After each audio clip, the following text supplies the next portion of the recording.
Joining me is managing attorney at NPZ's Fort Lauderdale office, Samantha Oberstein. Hi, Samantha. Hi, Vijaya. Thanks for having us.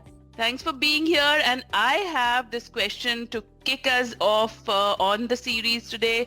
A listener asked that they have DACA and they're married to a U.S. citizen.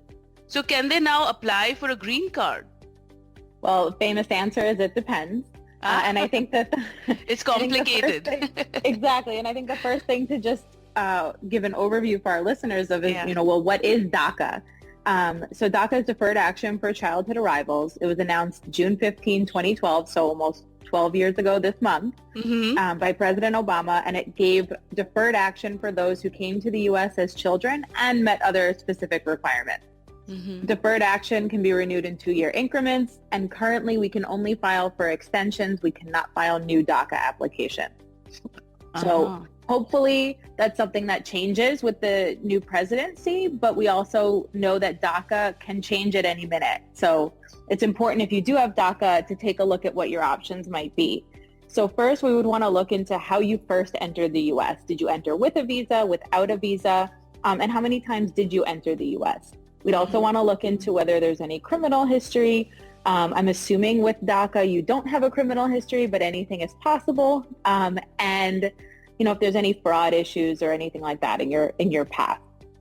As long as you have a valid entry into the U.S., your U.S. citizen spouse can file a petition for you, and you can file a green card application. But if you have DACA and you don't have a valid entry into the U.S., or at least not your initial entry, we would want to take a look to see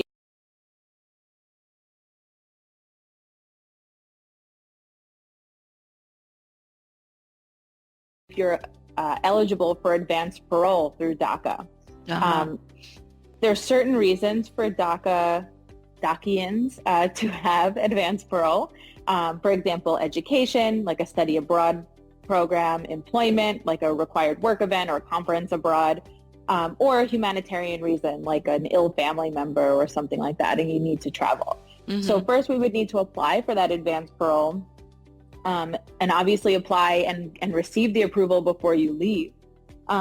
It's really important that you speak with an immigration attorney before you leave, even if you have that advanced parole, just to make sure you're not going to run into any issues. Because we don't want anyone to, create a worse problem for themselves. And it's really important, and I hinted at this before, that DACA is not a formal immigration law.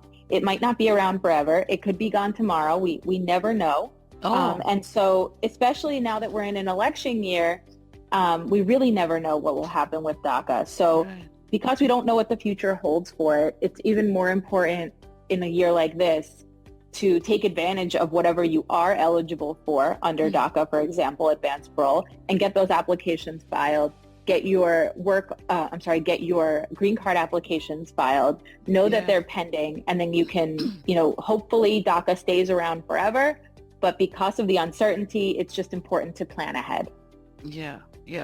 Very well put right there. It's uncertain times, but if there's anybody who could help you through it all, of course, it's the NPZ Law Group. So